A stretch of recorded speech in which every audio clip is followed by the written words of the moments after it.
Hey guys, in this video we're going to study some endgames. This is the Master Michel, and today we will be talking about the basics and a little more in Pawns Endgames. Keep watching.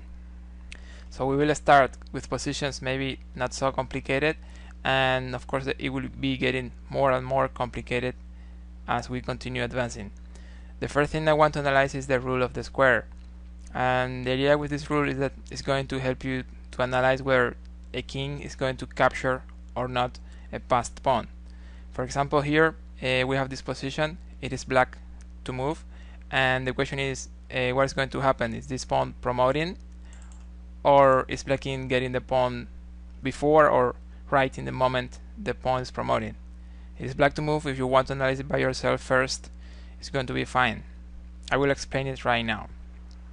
Here we can calculate move by move, and then we will see the black king is actually getting the pawn. So we can say, for example, king g4, b4, king f5, b5, king e6, then b6, king d7, b7, and then king c7. So the king is actually getting the passed pawn.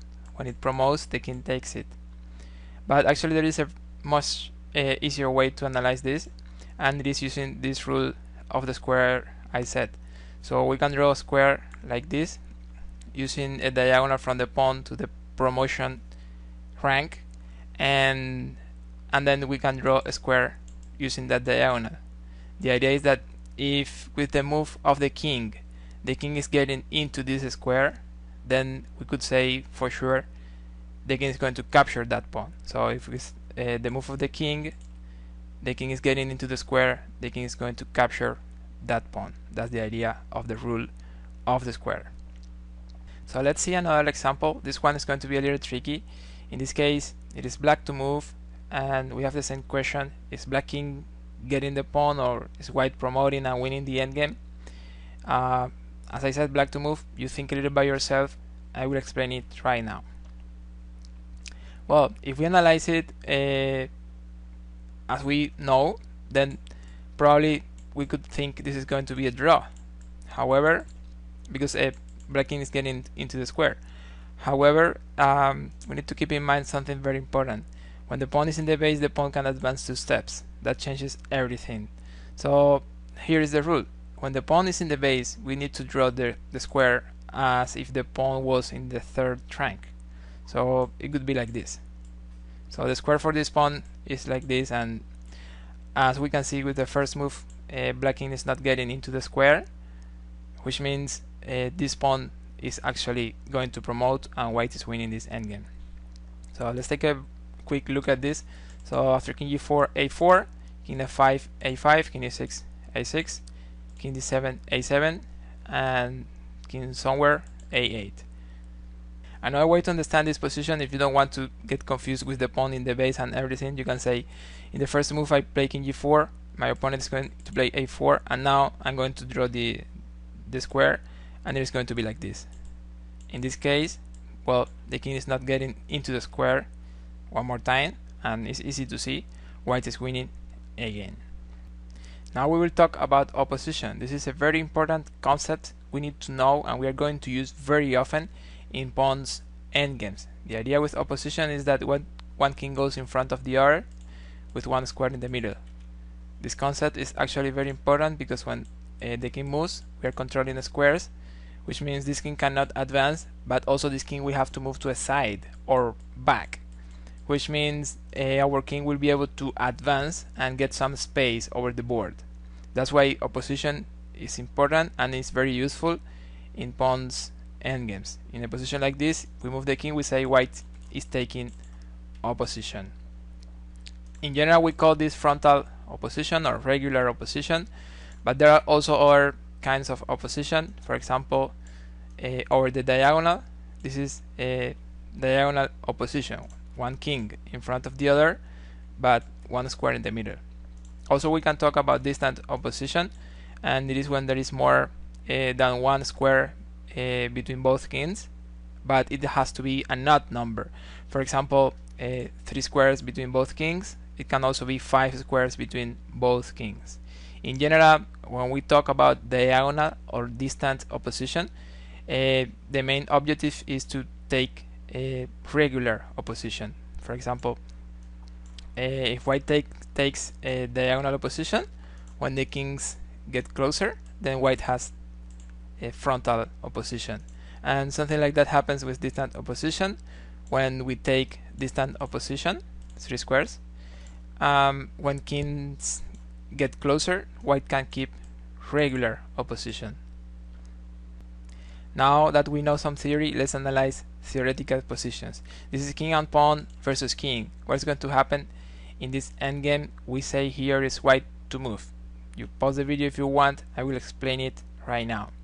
There are two things very useful when we want to analyze king and pawn versus king, and they are the king ahead the pawn and opposition. If you can take your king somewhere in front of the pawn and also you can take opposition, you should be able to win the endgame king and pawn versus king. So in this position white can play king d4, white is taking opposition, but also, as I said, the king is in front of the pawn, 1 rank. That's fine, that's very well. So white should be able to win this endgame. This is going to work for every pawn except for rook pawns. The way to win is more or less clear. We take opposition and we advance. That's the plan. So when we take opposition, the king will have to move to a side, we advance over the other side. Usually the king comes here to try to face our pawn, we take opposition and we advance over the other side. That's the idea. And then we can repeat that one more time. Also we can advance the pawn a little, and then we can finally advance with the king and control everything, so the pawn is actually promoting. So let's analyze now the same position, assuming it is black to move here. What is going to happen then? I will explain it right now. If it is black to move, black can take opposition here, and then, well, we said we need two things to be able to win. We need the king in front of the pawn, and we need opposition. We need both of them. As we don't have opposition this time, this should be a draw if black plays in the right way. For example, let's say white plays king d4, black takes opposition, and as white doesn't really have a way to make any progress, then we have to advance the pawn. Once the pawn and the king are in the same rank, or when the king is behind the pawn, that's very bad for the strong side. Then the possibilities to win just are gone. So the plan to get a draw in this endgame: keep your king always in front of the pawn, only go out when you can take opposition. So for example, king d6, we keep always the king in front of the pawn, and we go out only when we can take opposition, like now. So say white continues pushing, we stay in front of the pawn. In this position, a move like king c8 or king e8 is losing the endgame, because then white takes opposition and wins. Let me show you this example. After king e8, opposition, and d7. Black has to go out, and then king e7. This is winning for white.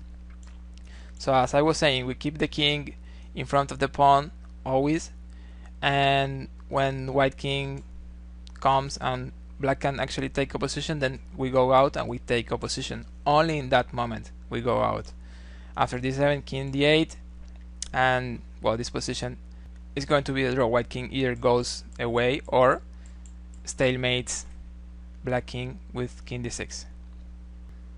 This is another interesting example I want to analyze about king and pawn versus king. In this position it is black to move, and I have the same question: what is going to happen? In this position black can play king d7 and take opposition, but then white has something here we call a tempo. White can use the extra tempo and get opposition back. So here we can learn a very useful rule, and it is every time your king can go more than 1 rank in front of the pawn, then you're going to be winning the endgame. And this rule works for every pawn except for rook pawns. So as we are here more than 1 rank in front of the pawn, we have an extra tempo, we are winning. No matter if we have whether we have the opposition or not, this is winning for white. So let's see, after king d7 we play king d4, and then we have opposition. Black king has to move to a side, and we will be advancing over the other side. That's what is going to happen here. So we advance, we take opposition again, and we advance. Once we are controlling, we are pushing and promoting. So king c7, d5, and then this is winning. This time it's white to move. What is going to happen here? Well, the right move in this position is going to be king c4. White is going to be winning if we play this. If you thought about king d4, that's a mistake. Black is playing king d6. Remember I explained some minutes ago in this video, we need two things. We need opposition and we need the king in front of the pawn. If we can get both things, we are winning. Well, in this position we play king c4 and we're getting diagonal opposition. When we take diagonal opposition, it is going to help us to take a regular opposition very soon. That's what is going to happen here. We play king c4. In the next move we want to play king c5. Also remember I said if my king can go some squares more than one rank in front of the pawn, I'm winning always, no matter whether I have the opposition or not. So after king c4, I'm taking diagonal position, I'm going to c5. Black will have to play king d6, but then I play king d4, and then I have the two things. I have the king in front of the pawn, I have the opposition, so white is going to be winning this endgame. In this position it is black to move. Is white winning the endgame or is black getting a draw here? Okay, well, according to what we have studied, after king d8, this is opposition. White king is in front of the pawn, but black has the opposition, so it should be a draw according to what we have studied up to now. However, now we're going to learn a new principle, and it is the 6th rank principle. This principle states that if the king goes to the 6th rank before the pawn, the strong side is going to be winning the endgame. That's what is going on here. The king is in the 6th rank before white pawn. So white is going to win this endgame no matter who has opposition. Even if we don't have it, we are winning. The way to win, well, it's actually too easy. We just move the king, he takes opposition, but then we push the pawn, and we push the pawn, and it's just winning. Another essential Pawns endgame we need to know is this one, where we have an outside passed pawn. The way to win is more or less easy. We need to activate our king as much as possible. In the endgame, the king is a very important piece. It's like maybe like a minor piece, like a knight or a bishop.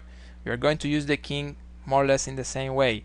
You want to attack pawns, you want to protect your own pawns with your king, just like you do with a knight or a bishop. So we want to use the king and we want to put it as active as possible, like maybe over here. And then at some point we want to use the pawn to distract black king. Once the king goes away and we can continue advancing, we will go to the king side and capture black pawns, and we win with the pawns in the king side. That's the plan. I will play some moves so you can see what I mean. So we activate the king as much as possible. At some point we advance a little, and I think this is a good moment just to go over there and capture black pawn. So we can play like this, and then white is going to be winning. We capture the pawns and we promote someone over here. In this case we have king and pawn versus king and pawn, with both pawns blocking each other. When this happens, we can talk about critical squares. If white king can get some of these squares, can occupy some of those squares, then we can say white is going to capture that pawn. So that's what we call critical squares. Are really important squares which will allow you to capture a pawn or win an endgame or something. So these are critical squares for white. If we get, or if we occupy some of those squares with the king, we are winning the pawn. And these are critical squares for black. If black king can get some of those squares, then they are getting the pawn. So that's what is going on here. If it is white to move in this position, white is playing in the first move king b4. Usually in pawns endgames, when we can take a position, that's the right move very often. So king b4 taking a position. We want to go to c5 attacking the pawn, so black will have to play king c6, and then we can play king a5, and we are in one of the critical squares, and according to the rule you're just learning here, we are going to capture the pawn. Let's see how's the plan. The plan is just get closer. If you need to make a pause, you make a pause, but always try to get closer. So let's see. Black can play king c7. We get closer to the pawn. Black can play king d6. We cannot advance too much right now, so we just make a pause and we advance. We make a pause and we capture the pawn. Then in this position, black is going to play king d7, and the endgame is going to be a draw because we have the king in front, but we don't have opposition. Black has opposition this time, so the endgame is going to be a draw. Even when we can't capture the pawn, black takes opposition, and it's actually a theoretical draw. And here it is white to move. This is a really instructive position. What is going to happen in this endgame? I will explain it right now. Again, we want to talk about critical squares. We already said if we can control or occupy one of the three squares next to the pawn, we win. That's what we said in our previous example. So if our king can go to one of these three squares, we are going to capture the pawn. So that's our plan by now. We want to get, for example, b6, and if we go to c5, black is taking opposition. So the right move here is going to be king b5. When we play king b5, we are taking diagonal opposition. Usually when we take diagonal opposition, we will have regular opposition very soon. As we want to go to b6, black probably wants to play king c7, and then we will play king c5. Again, opposition, but this time regular opposition. And as we want to go to d6, black will have to stay over d7, and then we are getting b6, which means we are going to get the pawn very soon. As I said, we continue advancing or making a pause in the way until we are really close and ready to get the pawn. But here black can take opposition.